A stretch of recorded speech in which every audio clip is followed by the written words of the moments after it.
Oui. Voilà, c'est parti. Merci. Bonjour Isabelle. Merci d'avoir accepté mon invitation à venir parler de toi.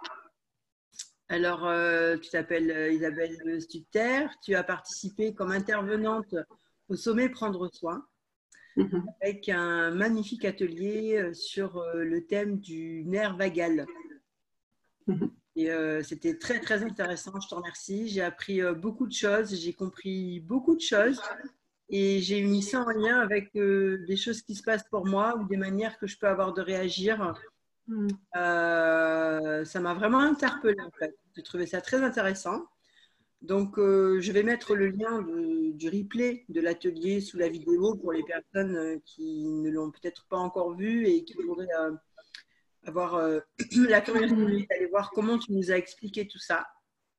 Tu nous en as parlé aussi à la lumière de l'utilisation des huiles essentielles d'Otera que Mhm. tu utilises dans ta pratique. Et euh, ce que j'ai voulu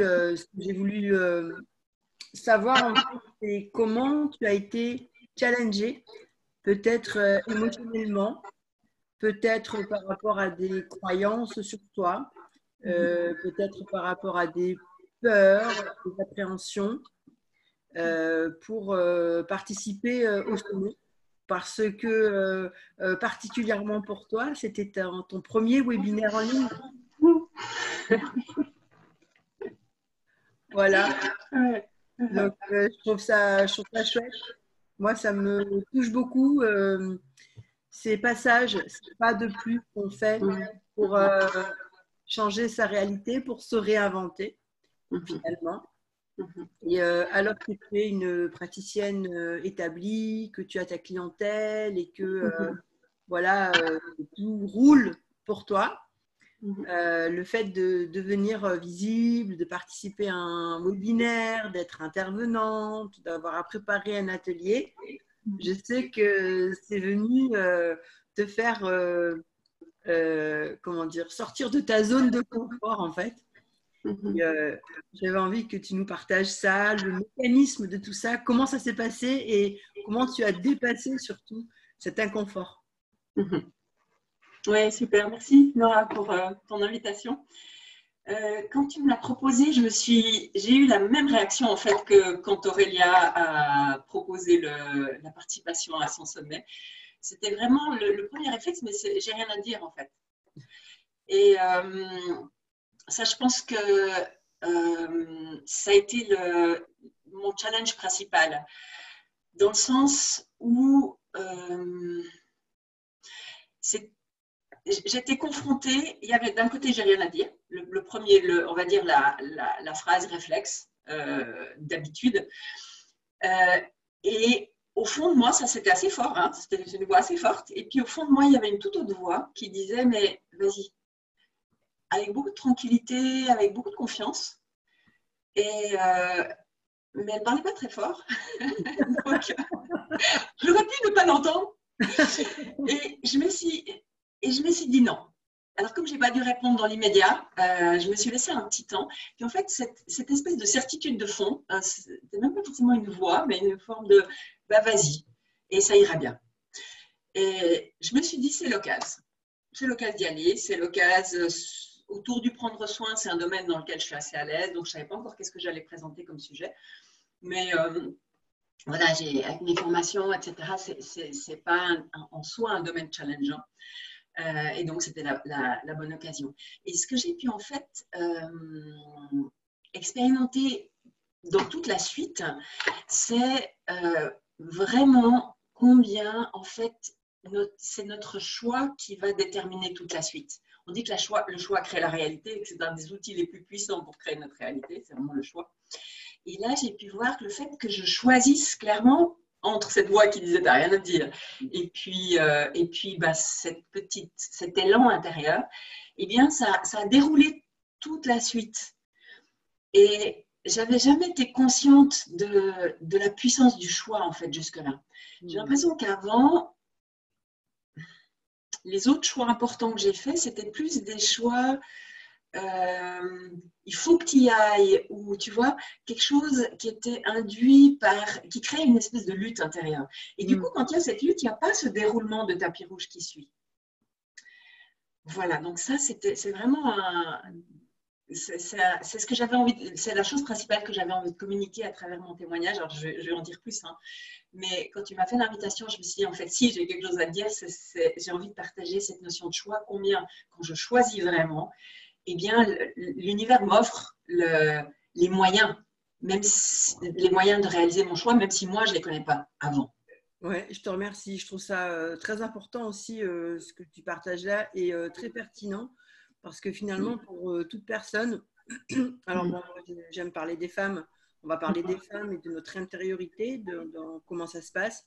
C'est vraiment savoir être à l'écoute de cet espace intérieur. Alors que cet espace intérieur soit, j'ai envie de dire, ça me venait polluer, mais c'est pas pollué. Mais on peut le voir comme pollué par la petite voix qui vient te dire mais non, mais toi, qu'est-ce que tu vas dire? Mais en même temps, laisser suffisamment de place pour l'autre voix, comme tu dis. On pourrait l'appeler le coach intérieur, on pourrait l'appeler la sagesse intérieure, on pourrait l'appeler sa voix intuitive. En tout cas, c'est une partie de nous qui a une place à prendre aussi, notre inspiration, peut-être. Et finalement, dans comment on s'aiguille dans la vie, comment on se dirige, ça va toujours être la conséquence de si on a pu entendre ces deux aspects et si on a pu faire un choix par rapport à ça. Vraiment notre dualité intérieure. Et c'est de ça que j'avais envie de parler, de témoigner, parce que où qu'on en soit dans notre vie, sur notre propre chemin, le pas d'après, la direction d'après, elle va toujours se faire par rapport à la place qu'on a fait à un de ces deux aspects, parce qu'ils sont toujours présents. C'est vrai qu'au bout d'un moment, il y en a un qui peut devenir moins présent. Il est toujours autant présent, mais peut-être qu'on on va lui donner moins de crédit parce qu'on va plus prendre l'habitude. C'est comme si on se remusclait finalement notre guidance intérieure. En plus, l'habitude d'écouter j'ai envie de dire le loup blanc en nous et pas le loup noir, et de nourrir cet aspect. Et ça a des résultats directs en fait dans notre réalité, puisque c'est à partir de là qu'on va se guider, c'est à partir de là qu'on va se permettre, et c'est à partir de là qu'on va recevoir.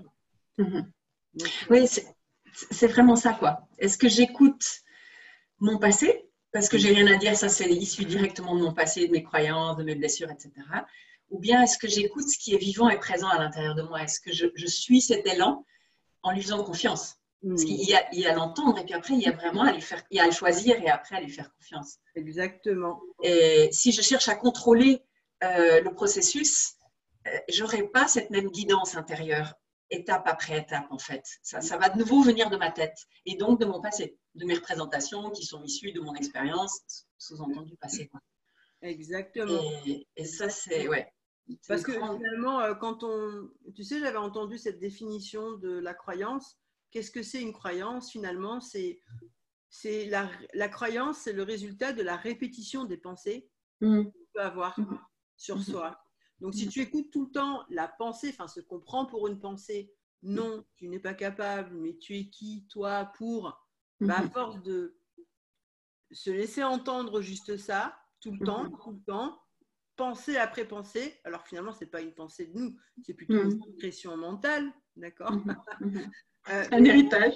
ça devient une croyance sur nous, et on a l'habitude de ça, et presque quelque part, ça devient confortable de savoir que dès qu'on a l'élan de faire quelque chose, ah ben non, de l'intérieur, on se laisse saboter finalement. Donc pour moi, ce courage-là, en fait, à un moment donné, de dire non, mais ça suffit ça suffit de peut-être pas avancer comme je veux, ou de me laisser barricader de l'intérieur finalement. C'est ça, je trouve, un de nos principaux défis à beaucoup d'entre nous. On est dans une réalité, des fois ça ne nous convient pas, on veut aller vers une autre réalité, mais en fait, le premier sabotage, il est intérieur.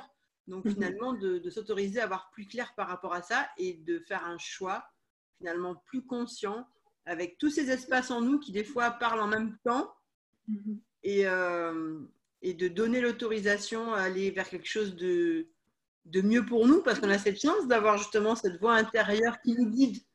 On a la chance, on a tout ça en nous, on est tous équipés avec ça, donc on est venu avec.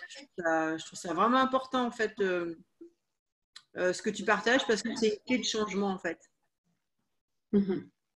C'est une clé de changement. C'est vraiment une clé de changement. Claire. Et en comprenant mieux le mécanisme, ça permet d'avoir plus de choix, enfin de possibilités, de pouvoir dessus. Et oui, voilà, et de s'apercevoir qu'on peut changer, on peut créer, co-créer avec cette intériorité, avec ce qui nous vient aussi de l'extérieur, à ça comme on veut, de co-créer une réalité différente. Oui. Tu sais, moi, ça me vient, j'ai envie de rebondir sur ce que tu dis, peut-être plus spécifiquement pour nous en tant que femmes aussi. Parce que notre féminin c'est l'énergie dominante dans notre corps, puisqu'on est né en tant que femme. Et donc, on est plus dans la réceptivité et dans l'accueil, dans le valoriser pour l'autre. Et du coup, quand on doit aller dans notre masculin qui est spécial, qui est actif, qui est dans l'action, qui va de l'avant, qui a de la volonté, qui persévère, toute cette énergie-là, pour moi, ça a été essentiel de trouver ce point de jonction, de me mettre dans la co-création en fait. Ça veut dire j'active mon féminin en recevant les infos et en faisant confiance.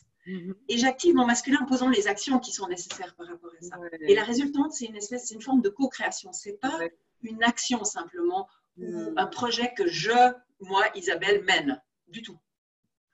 Ça me fait beaucoup penser à une notion de partenariat intérieur en fait.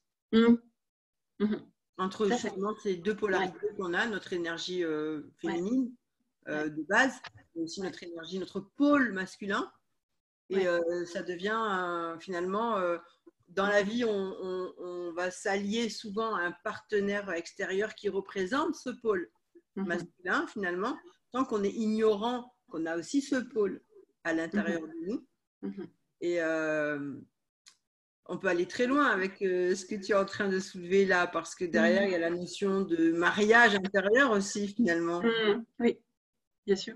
Donc, c'est une réunification personnelle, c'est un alignement personnel. Et du coup, qu'est-ce qui t'a poussé à choisir ce thème de l'atelier sur la théorie polyvagale? La théorie polyvagale. Parce qu'on retrouve tout ce que tu es en train de partager dedans, ça vient toucher tous ces aspects et le fait de pouvoir aussi les contacter et les laisser émerger en soi aussi.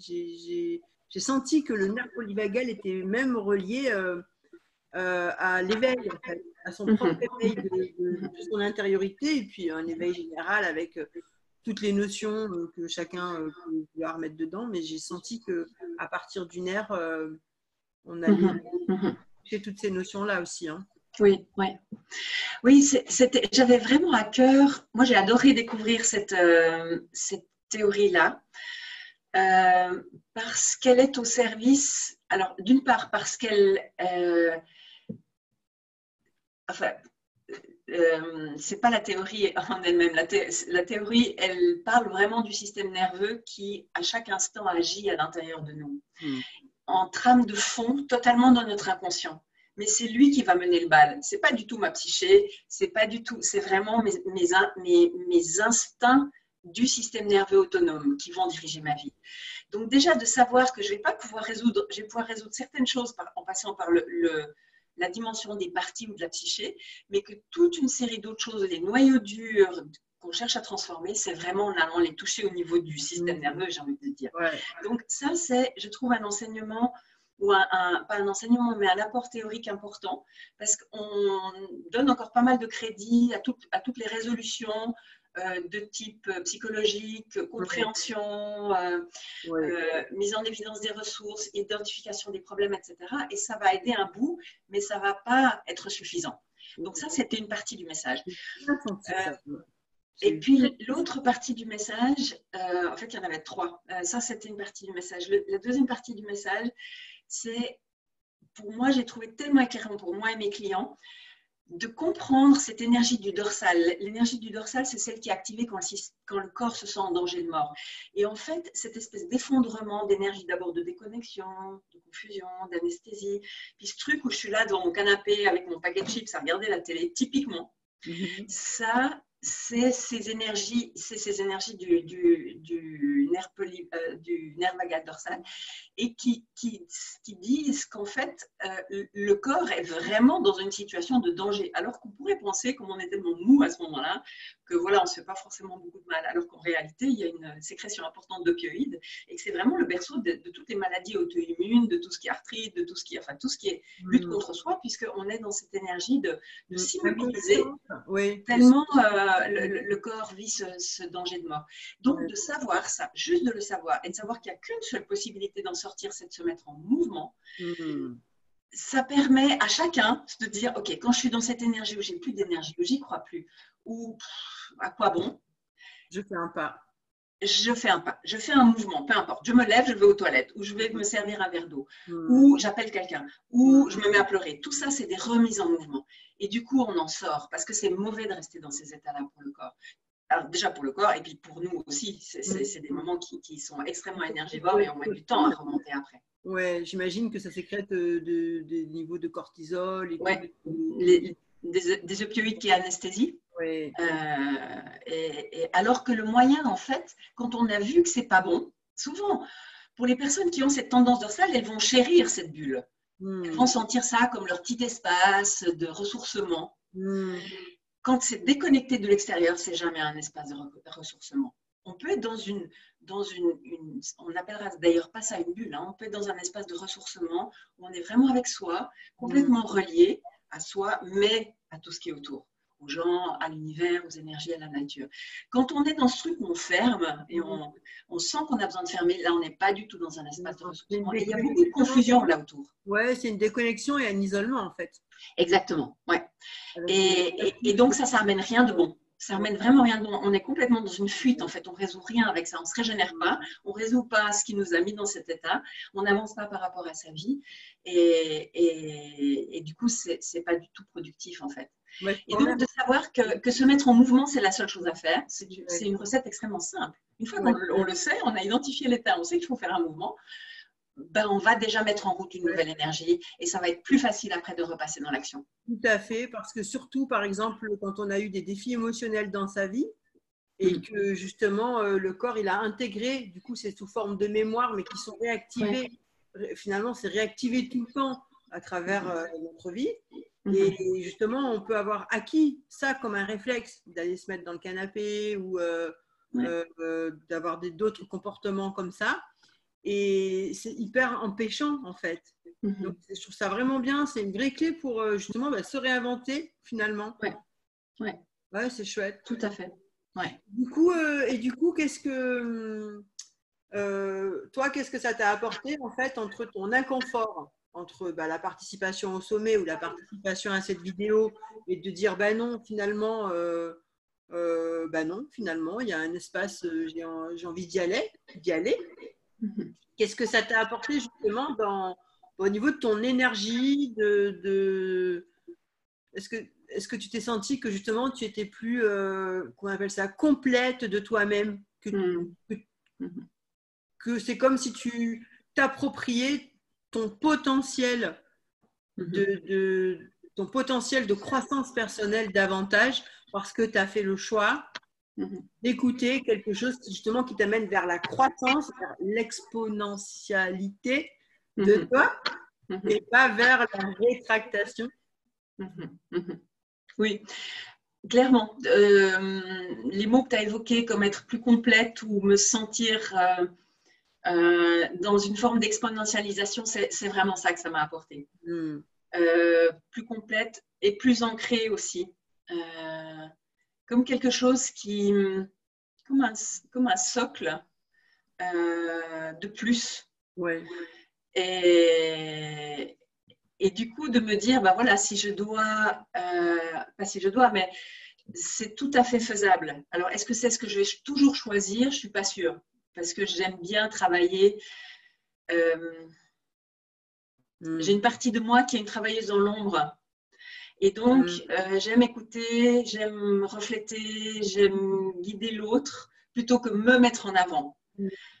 Et en même temps, j'ai aussi ces énergies-là à l'intérieur de moi, mais peut-être de façon moins importante que d'autres personnes qui ont vraiment beaucoup de plaisir à faire des webinaires et à transmettre un enseignement. Voilà, ça, je ne suis pas sûre. En tout cas, pas encore, ça c'est clair. Et puis peut-être jamais, parce que je ne suis pas sûre que ce soit exactement là où j'ai que ce soit exactement ça, ma médecine et là où j'ai mes plus grands talents. Mais c'est chouette, oui. Par contre, de l'avoir choisi, de m'être défiée, de m'être lancé ce challenge, de voir que j'étais capable, de voir ce que ça m'amenait, et puis de savoir que s'il y a besoin, je le fais. Donc ça, super. Ouais. Ouais, tout à fait, tout à fait. Ben, je te remercie beaucoup de ton partage qui, j'espère, que je propose comme un reflet de ce qui se passe en nous et de ce qu'il est, de toutes les possibilités qui sont en nous. Et puis finalement, on parle beaucoup de dualité. On entend souvent ce terme de dualité. Et en fait, pour moi, ça aide à constater que finalement, effectivement, on est dans la dualité, même à l'intérieur de nous. Il y a un pôle peut-être masculin, un pôle féminin. Comment ça peut danser ensemble? Et que cette dualité, souvent, elle empêche les gens d'avancer parce qu'on se dit, ah ben, c'est ou tout noir ou tout blanc. Et puis que finalement, non, on peut faire danser ça et que c'est une danse intérieure tout le temps, en fait. Et en apprenant à danser, finalement, avec ce qui est à l'intérieur de nous, ben, ça crée des résultats. Et ce sujet du nerf polyvagal, ben, je pense que moi, je t'inviterai pour en parler plus parce que j'ai senti un potentiel là-dedans extraordinaire que j'ai envie de creuser en fait. Donc, je veux bien on parle ensemble, on fera d'autres choses ensemble parce que c'est vraiment très très intéressant et que ça peut éclairer beaucoup de personnes. Sur leur propre façon de fonctionner intérieurement et que ça peut vraiment apporter des clés pour avancer en fait à partir de notre base physique pour vraiment le système nerveux, c'est notre interface de réception du monde intérieur et du monde extérieur. Et voilà, j'ai senti que là il y avait quelque chose d'énorme en fait. Et on commence à en parler de plus en plus du nerf vagal. J'ai déjà entendu. Là, comment toi tu l'as présenté, je ne sais pas, c'est venu éveiller quelque chose d'une manière voilà, que j'ai envie de creuser si tu es d'accord plus tard, on verra comment. Oui. Et voilà, je te remercie. Je profite pour dire que ben, on travaille dans la même équipe. Dans l'équipe d'Otera, puisque tu es conseillère bien-être aussi pour ces magnifiques huiles essentielles. Moi aussi, je suis conseillère bien-être pour ces magnifiques huiles essentielles. Et j'adore en fait les personnes que je rencontre dans cette équipe.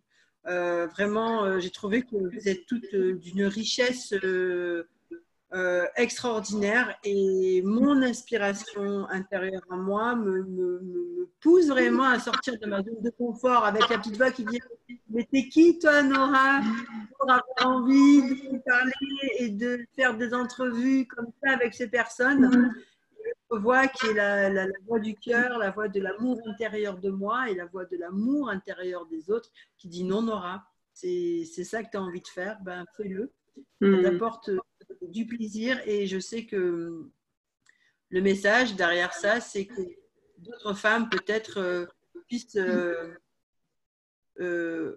avoir un regard nouveau aussi peut-être ou approfondi sur ce qui se passe en elles et de faire peut-être les synergies aussi, comment c'est structuré à l'intérieur d'elles pour pouvoir faire leur choix. Voilà. C'est quoi le loup noir? C'est quoi le loup blanc? À un moment donné, je les identifie, je choisis d'aller nourrir l'un ou d'aller nourrir l'autre. même si c'est OK que de temps en temps, je continue de nourrir le noir parce que j'ai tellement pris l'habitude de ça que je ne sais pas comment faire autrement. Mais il y a la possibilité du loup blanc et puis je peux aussi prendre l'habitude de mettre en route une occasion après l'autre. Quand ça fait 3 heures que je suis sur mon canapé et que je m'aperçois, grâce à ce que tu nous as transmis, que ben non, en fait, là, je suis pas en train de me ressourcer, je suis juste en train de me laisser bouffer par quelque chose de l'intérieur. Ben, tiens, je mets en route, je choisis la prochaine action qui va être plus nourrissante pour ce loup blanc. Et petit à petit, comme ça, c'est un muscle intérieur qu'on remet en route. Et toutes les personnes qui changent leur vie, c'est à un moment donné, elles font choix après choix, après choix, après choix, après choix, plusieurs fois par jour, pendant des semaines, des mois, des années, de nourrir autre chose en elles pour obtenir d'autres résultats. Et c'est comme ça qu'on se réinvente, en fait. Voilà. C'est ça. Ouais. Et j'ai envie de dire en conclusion, pour rendre encore hommage à notre système nerveux, et qui va vraiment dans la direction de ce que tu dis à propos du loup blanc et du loup noir. On pourrait voir ça comme le système dorsal dont j'ai parlé, qui est le plus bas, le système sympathique qui amène à l'action, qui mobilise. Et donc, l'état pour lequel notre corps est formaté, c'est l'état ventral, et qui est un état en fait de mariage intérieur. Et donc, on combine en fait les énergies du loup blanc et du loup noir, qui vont faire naître une troisième entité ou un autre espace, je préfère appeler ça comme ça. Et cet état de ventral, c'est vraiment cet état quand on est connecté à soi complètement, on est relié à soi, on ressent complètement ce qui se passe à l'intérieur de nous et relié aux autres. Et ça, c'est vraiment intéressant parce que jusque-là, il y avait les bouddhistes vont plutôt, bon, je ne vais pas généraliser parce qu'il y a différents types de mouvements, mais le courant asiatique va plutôt pour dire on fait une connexion à soi, on médite dans sa grotte et puis les autres ne comptent pas. Le christianisme va plutôt, c'est les autres qui sont importants. Et puis là, on a vraiment, et du coup, il y a des discours philosophiques, spirituels, toute une série d'approches par rapport à ça. Et là, c'est intéressant de voir sur le plan neurobiologique, en fait, on est formaté en tant qu'humain avec ce corps tel qu'il fonctionne, avec son estomac, ses yeux, son cœur, etc., à fonctionner quand on est en lien avec soi et avec l'autre. Et on peut pas, si ce n'est pas les deux, il y a quelque chose qui ne va pas. Il y a quelque chose qui manque. Oui, j'ai pas osé poser la question tout à l'heure parce que j'ai dit, bon, elle a dit qu'on faisait une vidéo pas trop longue. Mais quand on parlait de dualité, et ça, à côté de ça, il y avait le nerf trivagal, la théorie trivagale. Et j'avais la question, mais le 3, le troisième pôle, c'est quoi finalement? Et ce troisième pôle, finalement, c'est celui de, on schématise par rapport à ce qu'on a partagé, mais le loup noir, le loup blanc. Et le troisième pôle, c'est le résultat de ces deux-là et de finalement, à partir de ces choix aussi, du résultat unique que ça va créer. Et c'est un moyen de sortir de la dualité, peut-être. C'est ça. Oui. Voilà. Merci, je te remercie. Super. D'où le génie. Hein. Le génie de comme on est fait. Hein. Tout est en nous. Hein. Tout est en nous. C'est pas qu'au niveau psychique, hein. C'est au niveau physique aussi. Et on a les clés dans le corps. Je te remercie. Je te remercie beaucoup de nous avoir partagé ça. En tout cas, moi, tu m'as éveillé à travers ton atelier. Tu as vraiment éveillé quelque chose chez moi. Je ne sais pas où ça va m'amener, mais j'en suis ravie. Et voilà, j'espère que ça viendra éveiller aussi d'autres personnes. Même si l'atelier n'est plus disponible à fin novembre, on va laisser tes coordonnées dans la vidéo pour s'il y a des personnes qui ont envie de te contacter aussi et de faire un accompagnement avec toi, avec tout ce travail sur le système nerveux, avec les huiles essentielles, et comme ça les personnes pourront te contacter. Oui, merci. Merci Isabelle. Merci Nora. C'est un grand plaisir de passer ce moment avec toi. Oui, merci pour ta belle initiative, cette belle façon d'empuissancer chacune d'entre nous. Merci. Merci. Et pas pourvu que, non, c'est pas une prière, mais oui, expansons tout ça, que chacune s'expanse à partir de ses talents, de ses envies. Et au début, c'est qu'une inspiration, et puis c'est en forgeant qu'on devient forgeron, et s'autoriser à démarrer quelque chose, quel que soit le point de départ, mais c'est se mettre en route. Je te remercie Isabelle, à très bientôt. Oui, à tout bientôt Nora. Bye bye. Bye.